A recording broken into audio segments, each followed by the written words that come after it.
Hello बच्चों, बात करते हैं नीट 2025 के लिए आपका क्या स्केड्यूल रहना चाहिए, किस तरह से आपको तैयारी करनी चाहिए। क्योंकि देखो, अभी 5 तारीख को बेटा आपका नीट 2024 का पेपर हुआ है।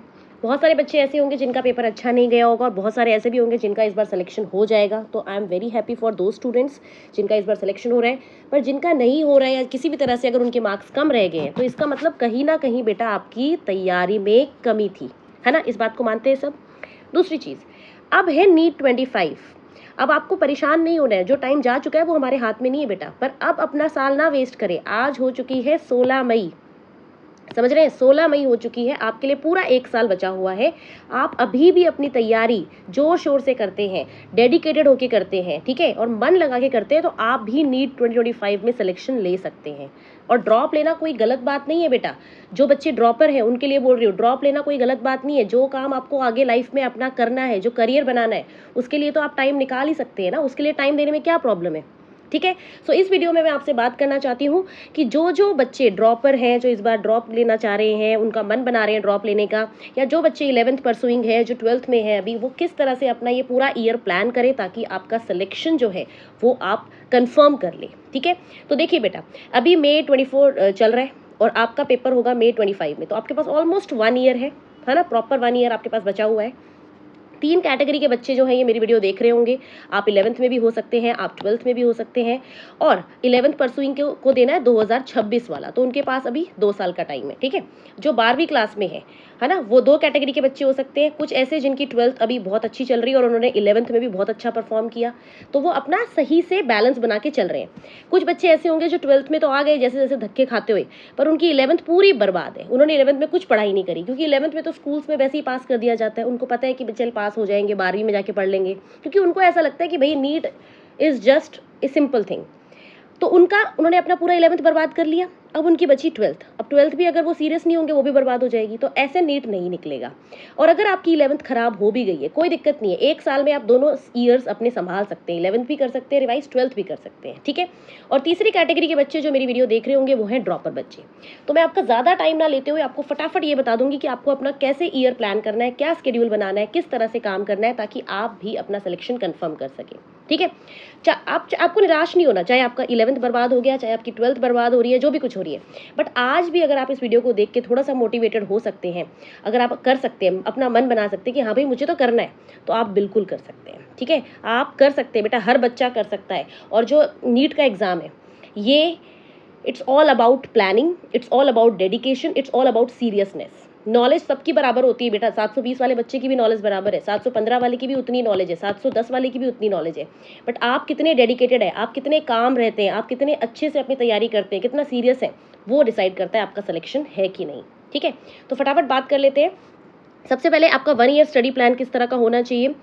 आपको सबसे पहले तो, आप जहाँ भी किसी भी कोचिंग में है, किसी भी स्कूल के अंदर है, या फिर आप ऑनलाइन स्टडी कर रहे हैं किसी भी तरह से, ऑफलाइन या ऑनलाइन, आप लेक्चर्स रेगुलरली अटेंड करें, छुट्टी ना ले, ठीक है। जो बच्चा छुट्टी लेता है वो ये दर्शाता है कि भैया वो सीरियस तो है ही नहीं।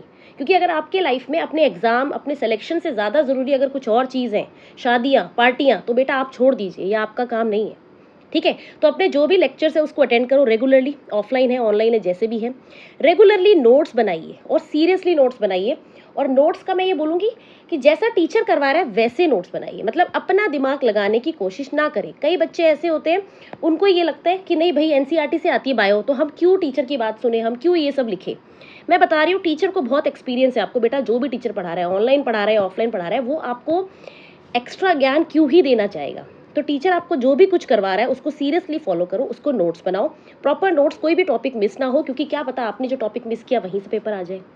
नेक्स्ट, आपको एनसीईआरटी बायो के लिए, स्पेशली बायो के लिए एनसीईआरटी रेगुलरली पहले नोट्स पढ़नी है। सीक्वेंस याद रखना, पहले नोट्स आपको पढ़ने, नोट्स पढ़ने के बाद फिर आपको एनसीईआरटी पढ़नी है। बच्चे गलत करते हैं, वो पहले एनसीईआरटी पढ़ते हैं फिर नोट्स, तो ऐसे थोड़ी बनेगा।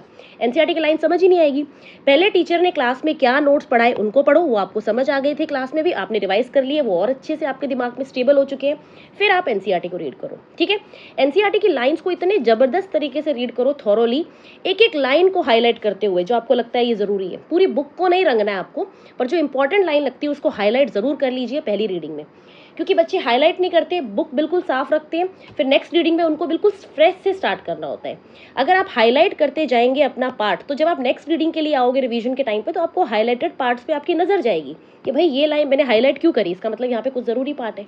ठीक है, बहुत सारे 2024 में मैंने एनसीईआरटी की डायरेक्ट लाइंस के क्वेश्चन डिस्कस करे थे मेरे चैनल पे, भर भर के मैंने 500 हज़ारों वीडियो डाली थी कि देखो ये एनसीईआरटी की लाइन यहाँ से क्वेश्चन आया, ये एनसीईआरटी की लाइन यहाँ से क्वेश्चन आया, आप देख भी सकते हैं, मैं आपको दिखा रही हूँ।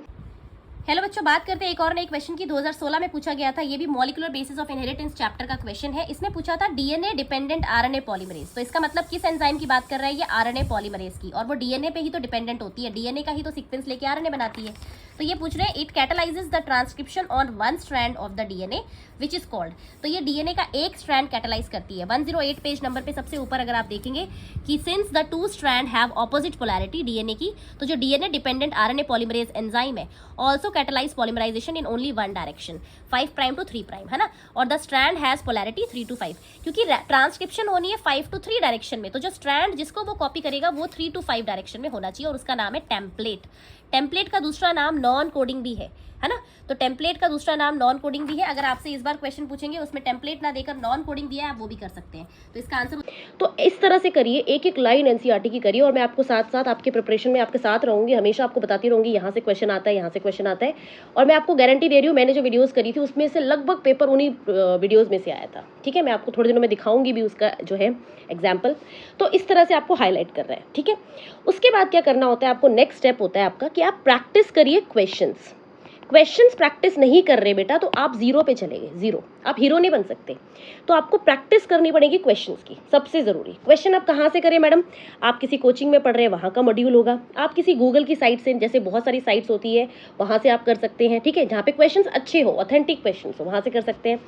आप कोई बुक खरीद सकते हैं, बहुत सारी बुक्स आती है मार्केट के अंदर। ठीक है, NCERT at your finger tips, MTG की एक बुक है, अगर कोई और बुक ना लेनी हो ये ले सकते हैं, दिस इज ऑथेंटिक बुक, है ना। किसी अनऑथेंटिक एरर वाली बुक को लेने से अच्छा है कि आप ये वाली बुक खरीदें। ठीक है, और आप, इसका फ़ायदा क्या है, आप चैप्टर वाइज क्वेश्चन करेंगे तो उसका फ़ायदा ये होगा कि आपको पता चलेगा कि यू आर गोइंग राइट और रॉन्ग। आपको जो टीचर समझा रहा है, आप जो समझ रहे हैं, आप जो एनसीईआरटी पढ़ रहे हैं, वो सही तरीके से पढ़ भी रहे हैं कि नहीं, आपको चीज़ें समझ आ भी रही है कि नहीं। खाली पढ़ने से, याद कर लेने से, रट लेने से नहीं होगा, आपको क्वेश्चंस लगाने पड़ेंगे, क्वेश्चन सही होंगे, एरर नहीं होंगे, उसमें दिक्कत नहीं आएगी, दैट मीन्स मिस्टेक नहीं हो रही, मतलब आपको समझ आ रही है चीज़ें। यही आप श्योरिटी यहीं से ले सकते हैं। ठीक है, उसके बाद क्या करना है, PYQs अपने लेवल पे क्वेश्चन लगाओ चैप्टर वाइज, फिर PYQs करो हर चैप्टर के, चैप्टर वाइज PYQs ज़रूर करने और सीरियसली करने, मजाक में नहीं। और PYQs करते टाइम या जो भी क्वेश्चन करते time try to fill your answers in OMR sheet, ताकि OMR शीट की भी आपको प्रैक्टिस हो जाए। बच्चों को बहुत ज़्यादा नॉलेज होती है, सब कुछ होता है, बट OMR में एक सिली सी मिस्टेक अगर हो गई तो आपका पूरा पेपर गया, है ना। तो ये आपको बहुत इंपॉर्टेंट, ये this is very very crucial, ये आपको बहुत इंपॉर्टेंट तरीके से करना है। और उसके बाद आपको हर जो भी PYQ मिलता है ना, आपको आज से ही बना लेना है कि जो मुझे PYQ मिला करते हुए सॉल्व, उसके चैप्टर में जाइए एनसीईआरटी में और जाकर उस लाइन को हाईलाइट कर लो। जो काम मैं कर रही हूँ वो काम आप खुद भी कर सकते हैं, अपनी एनसीईआरटी में खुद हाईलाइट करो कि भाई this line was asked in NEET 2019, in NEET 2022, in NEET 2024। फिर जब आप फाइनल रीडिंग लगाओगे आपको खुद पता चल जाएगा कि यार देखो इस लाइन से तो 4 बार क्वेश्चन आया, 5 बार क्वेश्चन आया, तो ये तो मुझे अच्छे से पढ़ के ही जानी है। ये काम आपको अभी करना है, और जो 11th वाले बच्चे उनको तो स्पेशली अभी से करना ही करना है, क्योंकि आपके पास 2 साल है। आपकी पूरी एनसीईआरटी में कहाँ से पेपर आता है आपको खुद पता चल जाएगा, आपको किसी गाइड की, किसी मेंटोर की ज़रूरत ही नहीं है। ठीक है, एनालाइज योर मिस्टेक्स।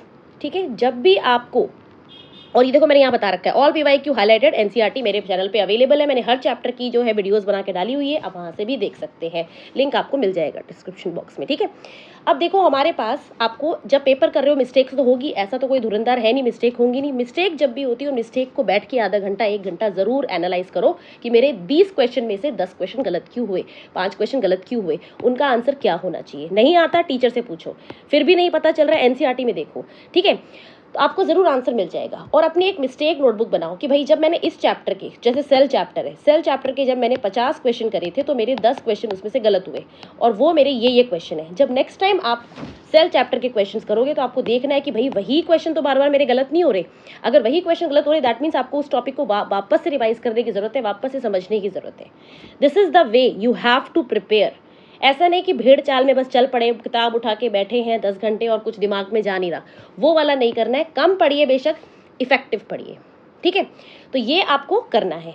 दूसरी चीज़, आपको अपने सिलेक्शन अगर गारंटी करना है बेटा, डेडिकेटेड रहना पड़ेगा, डिसिप्लिन में रहना पड़ेगा, बहुत इंपॉर्टेंट चीज़। ऐसा नहीं कि आज तो पढ़ लिया फिर 10 दिन का ब्रेक, फिर 2 दिन पढ़ लिया फिर 20 दिन चलो भाई घूमने चलते हैं, कहीं इधर उधर निकल जाते हैं दोस्तों के साथ। नहीं, डिसिप्लिन चाहिए। 1 साल मांगा है बस, 1 ईयर का है। उसके बाद आप जहाँ मर्जी घूमिए, जहाँ मर्जी जाइए, जो भी करिए, ठीक है। डिसिप्लिन बहुत ज़रूरी है, डेडिकेशन बहुत ज़रूरी है। ऐसा ना हो कि दूसरा बोल रहा है, मम्मी बोल रही है, पापा बोल रहे हैं, अरे बेटा पढ़ ले, नीट निकाल ले। नहीं भाई, आपके अंदर से आवाज़ आनी चाहिए कि मुझे निकालना है, तभी आप में डिसिप्लिन आएगा, तभी आप में डेडिकेशन आएगी, ठीक है। रही बात, बहुत बच्चे पूछते हैं टाइम टेबल बता दीजिए मैडम, क्या टाइम टेबल फॉलो करें। देखो बता दूंगी मैं टाइम टेबल भी, बट टाइम टेबल ना सबका अपना होता है, आपकी खुद की बायोलॉजिकल क्लॉक है। आप अपने आप को किसी और के टाइम टेबल में फिट करने के लिए मत बनाइए। मैं आपको एक टाइम टेबल बताऊं, फिर आप उसको क्या करोगे, बनाओगे, फिर उस पर फॉलो करोगे, सुबह 4 बजे उठोगे, 5 बजे उठोगे, घूम के आओगे, मेडिटेशन करोगे। No, make your own time table. अपनी बॉडी को अपने हिसाब से काम करने दीजिए। आपको अगर रात को ज़्यादा पढ़ना अच्छा लगता है रात को पढ़िए, सुबह ज़्यादा अच्छा लगता है सुबह पढ़िए, बट 2 से 5 के टाइम को यूज़ करिए, क्योंकि आपका एग्जाम 2 से 5 में होता है, ठीक है। तो अपना हिसाब से बनाइए। डेली टारगेट सेट करो, सुबह उठते ही डेली टारगेट सेट करो कि आज मुझे ये करना है, आज मुझे ये करना है, आज ये मुझे करना है। अगर वो टारगेट्स पूरे हो जाते हैं तो अपने आप को रिवॉर्ड करिए। कुछ अच्छा लगता है खाने को, कहीं घूमने को लगता है, तो वीकेंड पे जाओ घूमने के लिए। वीक में 1 दिन रख लो कि भाई घूमने जाएंगे पेरेंट्स के साथ, दोस्तों के साथ। अपने आप को रिवॉर्ड करिए। कुछ देखना अच्छा लगता है, कोई गाना सुनना अच्छा लगता है, वो सुनिए। और जिस दिन टारगेट पूरा नहीं हुआ तो बेटा, अगर यहाँ पे मज़े ले रहे हो ना, तो पनिश भी करो अपने आप को। उसी दिन अपनी पनिशमेंट तैयार रखो कि भाई अगर मेरा नहीं हुआ तो मैं आज रात को सोऊंगा नहीं, अगर मेरा ये नहीं हुआ तो मैं कल ये नहीं करूँगा, अगर मेरा आज टारगेट पूरा नहीं हुआ तो कल जो मुझे फन टाइम है ना मेरा 10 मिनट का, 20 मिनट का, आधे घंटे का, वो नहीं है, वो गया। तो आपको अपने साथ थोड़ा सा सीरियस होने की ज़रूरत है, अपने साथ थोड़ा सा लीनियंट और रूड दोनों होने की ज़रूरत है। टारगेट पूरा होता है, रिवॉर्ड योर सेल्फ, टारगेट पूरा नहीं होता, punish your self, because ultimately it's your life, it's your success, it's your career. कोई और आपको हेल्प करने नहीं आएगा, ठीक है। और लास्ट में, खुद के लिए कर रहे हो आप, ठीक है ना, आपका एग्जाम है, आप अपने लिए कर रहे हो, सिलेक्शन आपको मिलेगा, सीट आपको मिलेगा, डॉक्टर आप बनोगे, आगे नाम आप कमाओगे। तो इसके लिए ये ना हो घर वाले बार बार बोल रहे हैं, टीचर बार बार बोल रहा है, यूट्यूब पे कोई मैडम या कोई सर आप सुन रहे हो, उनकी वीडियो से मोटिवेट हो रहे हो। नहीं, खुद करना चाहते हो खुद करो, अपने लिए करो। लोगों को बोलना ना पड़े, रिश्तेदारों को बोलना ना पड़े, दिखाना ना पड़े कि भाई हाँ ये बच्चा देखो पढ़ता नहीं है, या पढ़ जो भी है। आप अपने लिए करना चाहते हैं, अंदर से डेडिकेशन, आवाज़ आनी चाहिए, हाँ भाई मेरा एग्जाम है, मुझे खुद निकालना है, तो मुझे कोई बोले ना।